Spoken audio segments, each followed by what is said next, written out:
Good morning. Today I am going to be working on my F250 again. I'm going to show you what I'm going to put on here, but it's basically a SPE Caterpillar oil filter adapter, and show you what it takes to put that on and put it on. So here we go.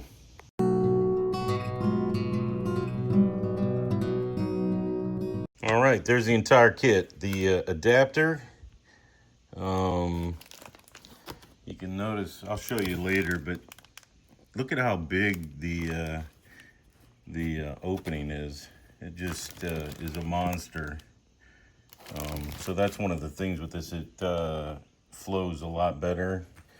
And then you have your gasket or your seal, and then I think I gotta check, but I think I'll figure it out.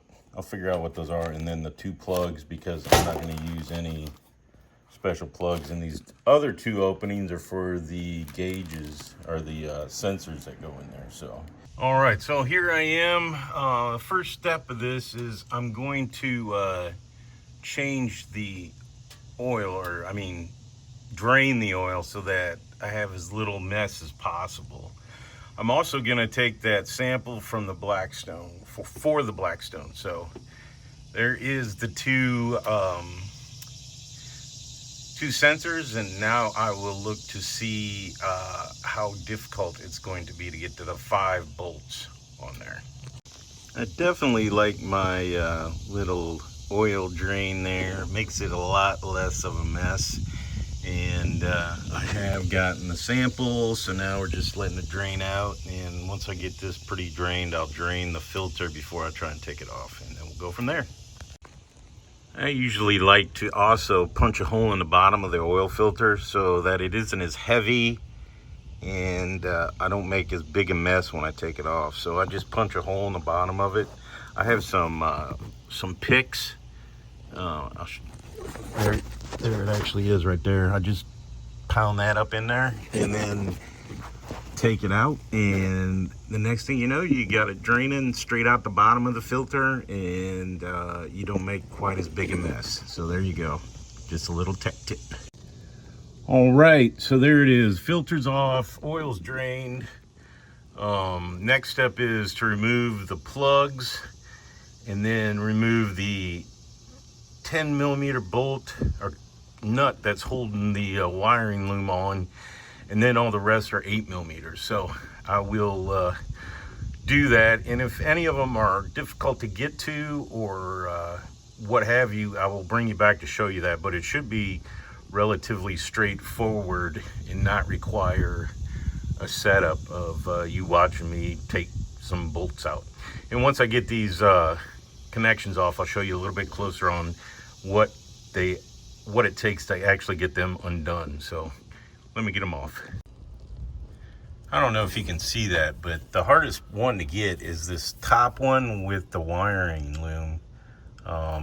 So I have a 1/4-inch stubby drive. I guess I could use a regular drive ratchet, but I got a deep well socket on about a 3-inch extension into this little stubby one. So yeah, that's the most difficult one of all of them. So I broke my sensors loose before I took it off so that I'd have something to torque against if they were tight. But like I said, I loosened those up.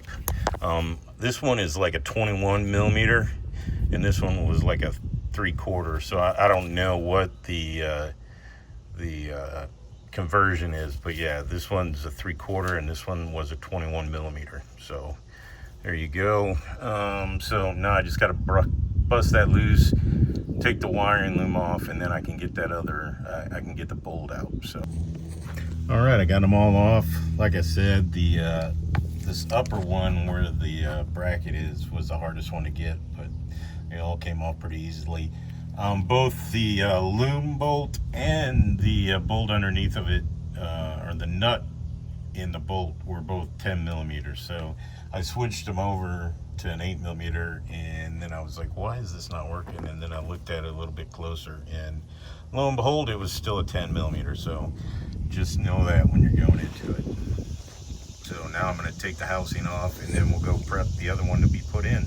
All right, so luckily I didn't try to use brute force.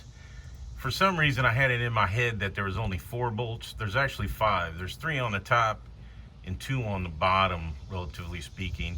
And luckily I didn't try to use brute force. I went and I looked at the replacement adapter, and lo and behold, I saw the error in my ways. So I just have to take that one last bolt off, and then we're good to go. So let me do that and we'll move on. All right, so I have it off, and I'm gonna let it drip dry for a little bit.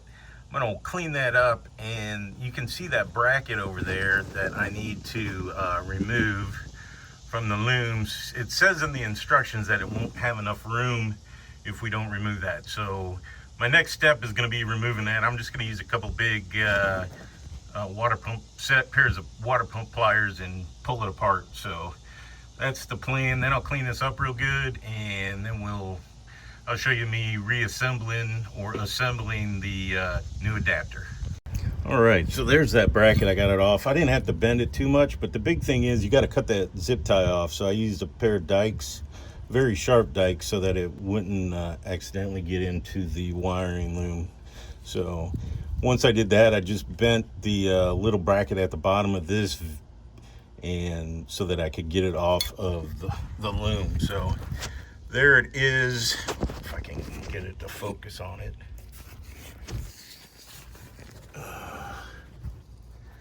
Right there, right here is where it was at. So I removed that.